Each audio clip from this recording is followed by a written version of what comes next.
How to sign up or log in on Kraken Wallet.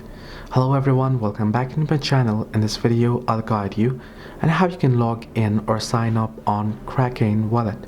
Well, the process itself is pretty simple and easy, so let me guide you through this video.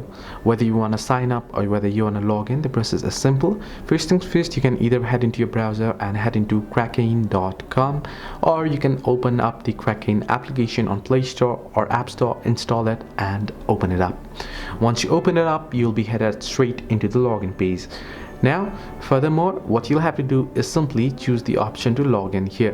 Now you can see it's connecting, it'll take a while. So you can tap on the little arrow icon at the bottom of your screen and you'll get this option, create account and sign in. If you don't have an account, tap on create account and go ahead through the prompts to create an account. Enter the email address, tap on continue, enter in other details, and it should give you the option to back up your security phrase. Make sure to back it up if you want to recover your account later or log in elsewhere, or log in back again. It's very important. However, I'll exit it now, but you'll be able to create the account easily.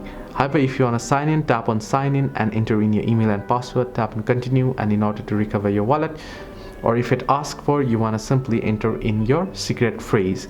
So this is how you can easily log into Kraken Wallet. Hope this video helped. Do like and subscribe, and do not forget to leave comments down below if you have any further issues.